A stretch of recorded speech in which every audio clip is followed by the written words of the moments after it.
Welcome to the Fear and Greed Business News Afternoon Report for Thursday, the 12th of December, 2024. I'm Sean Aylmer. Every afternoon, we've got the 5 stories that happened today that you need to know about. Story number 1, the unemployment rate fell to 3.9% last month, much lower than expected, and enough for financial markets to discount any chance of a rate cut in February.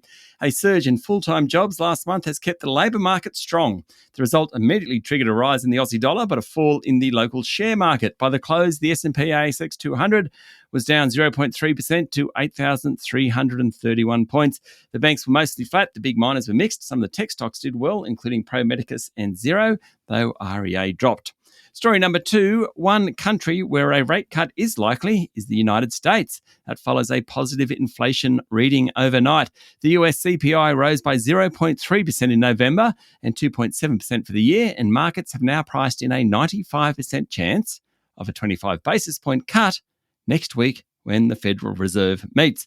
The Bank of Canada and European central banks are also cutting rates. Australia's just looking a little bit lonely at the moment. The inflation figures in the US helped Wall Street, with the tech-heavy Nasdaq pushing beyond 20,000 points for the first time ever.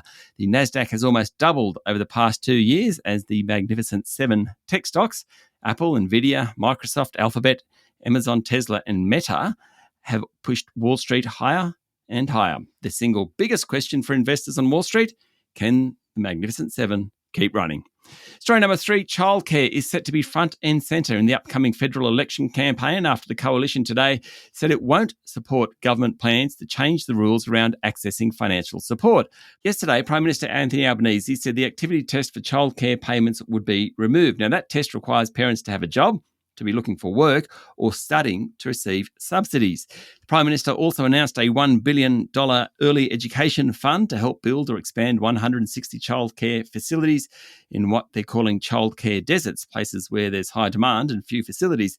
The opposition said it won't support the changes, though, notwithstanding many in the business community, including the Business Council of Australia, do support the changes. The government's also considering a scheme whereby families would pay a flat fee of $10 or $20 a day for childcare with no activity test. Story number 4, the share price of infrastructure services provider Ventia tumbled today on news that the Australian Competition and Consumer Commission has started proceedings against it and Spotless for alleged historical price fixing. Spotless is nowadays owned by Downer EDI, and its share price fell as well.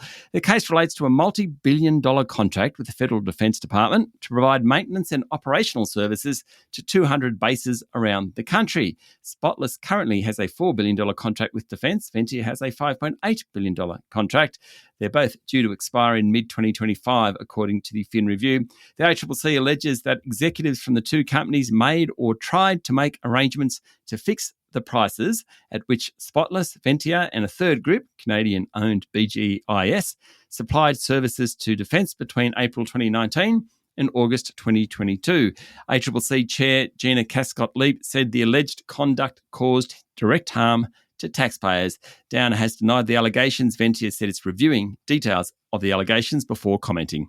And story number 5, the UN General Assembly overnight overwhelmingly approved resolutions demanding an immediate ceasefire in Gaza and backing the UN Agency for Palestinian Refugees, which Israel once banned.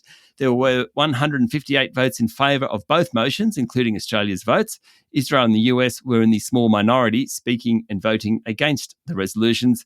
General Assembly resolutions are not legally binding, but broadly, they reflect world opinion. There are no vetoes in the Assembly. The vote occurred after the US vetoed a Security Council resolution last month demanding an immediate Gaza ceasefire. That's it for the afternoon report for Thursday, the 12th of December, 2024. Make sure you hit follow on the podcast. We'll be back tomorrow morning with the Friday edition of the Fast 5 Business News by Fear and Greed. I'm Sean Aylmer. Enjoy your evening.